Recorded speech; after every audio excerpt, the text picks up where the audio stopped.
Primero, con el estrecho de Hormuz ya interrumpido, el Mar Rojo se ha convertido en una vía de salida alternativa crucial para el petróleo del Golfo y otros productos. ¿Qué implicaría una interrupción simultánea de estas dos principales rutas de exportación en Medio Oriente? Bueno, genera una disrupción muy significativa en materia energética, pero también de otro tipo de productos, particularmente productos alimenticios, urea, que es un fertilizante derivado del gas natural, y otro tipo, y el comercio internacional en general. Esto tiene un efecto bastante importante porque tengamos en cuenta que los buques que ahora tienen que navegar más tiempo, quiere decir que hay menos buques que van a llegar a los puertos en tiempo y forma, tal como venía el esquema con el que veníamos trabajando el comercio internacional. Entonces, no es solo una cuestión de demora, sino que los barcos que están navegando suponen que hay menos barcos en los puertos o que deberían haber más barcos navegando para cubrir la misma cuota que había anteriormente. Entonces, el comercio internacional definitivamente va a sufrir seriamente este problema, ¿no? Ahora, en medio de esta situación se habla de la importancia del canal de Suez, por ejemplo. ¿Puede este cruce marítimo verse amenazado también? Sí, definitivamente. A ver, Bab el Mandab es un estrecho que está al sur del Mar Rojo, al norte del Mar Rojo está el canal de Suez, hay toda una franja que es el Mar Rojo y hay un estrecho sur que es Bab el Mandab, que es precisamente este el que está siendo afectado en este momento, ahí lo tienen en el mapa. Los hutíes que están concentrados, por decirlo de una manera, en la región occidental de Yemen, están en una guerra civil interna, digamos, acá hay que explicar un poco las características de los hutíes en Yemen. En el Yemen tenemos dos grupos que están disputando el poder. Los hutíes que tienen el apoyo de Irán y por lo tanto ofician como proxy de Irán por un lado, pero por otro lado tiene un conflicto doméstico con el resto de los yemeníes que están apoyados por Arabia Saudita. De ahí que ataquen a Arabia Saudita, que además a su vez está enfrentado geopolíticamente con Irán. Es decir, es una especie de escalada que al mismo tiempo, como se mencionó recién en los avances de los noticieros,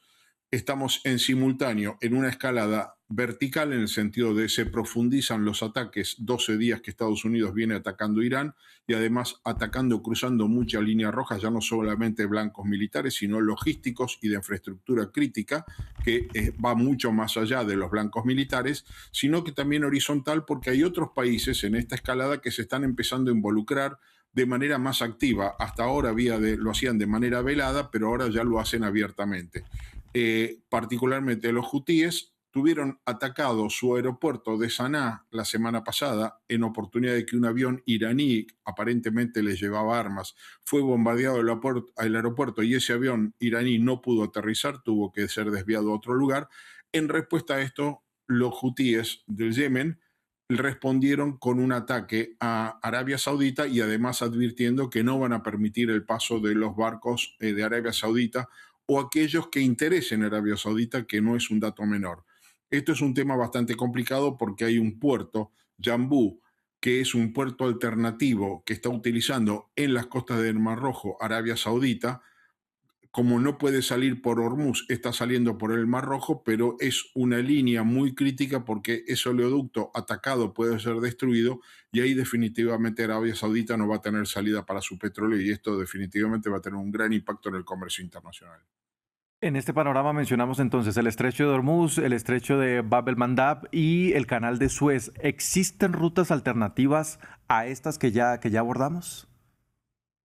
Sí, hay rutas alternativas, pero son rutas, digamos, de menor porte, porque la otra alternativa que tenemos es la ruta terrestre, pero la ruta terrestre no puede ni remotamente llevar la cantidad, el volumen que puede llevar los barcos. Un barcos petroleros que llevan millones de toneladas van a ser reemplazados por trenes que además pueden colapsar el sistema, pero a esto también hay que agregar Estados Unidos la semana pasada bombardeó una de las rutas por las que Irán estaba exportando petróleo, pero más que exportar, estaba importando productos alimenticios en el norte a través de la ruta que lleva de Irán a Turkmenistán,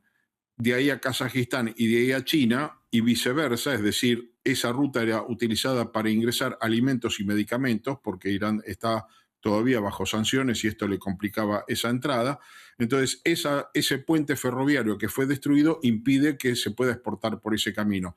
Los países del Golfo sí podrían exportar, pero tienen que cruzar zonas muy complejas, por ejemplo Siria, que todavía está en un conflicto muy complejo y además, insisto, la vida terrestre, sea por camiones o sea por trenes, es muy limitada, con lo cual el flujo del petróleo se va a ver significativamente reducido.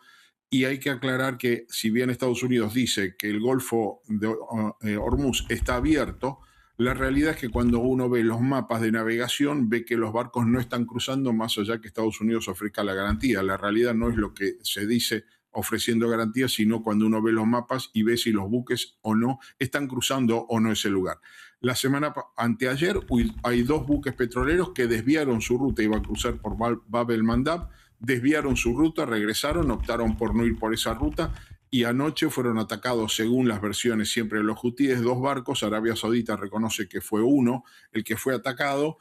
con lo cual esa ruta también estaría cerrada, porque la verdad es que ninguna empresa petrolera quiere arriesgar mandar sus buques por un lugar por la pérdida que puede suponer ese barco, pero además por el impacto ambiental que el derrame de petróleo producto de ese ataque puede generar, de los cuales quién sería responsable. Entonces ninguna compañía quiere correr ese riesgo y las aseguradoras de estos buques tampoco están ofreciendo seguros por esto, porque no hay garantías de que esto ocurra. No es una cuestión de si se está atacando, ya el solo hecho de la amenaza hace que los buques,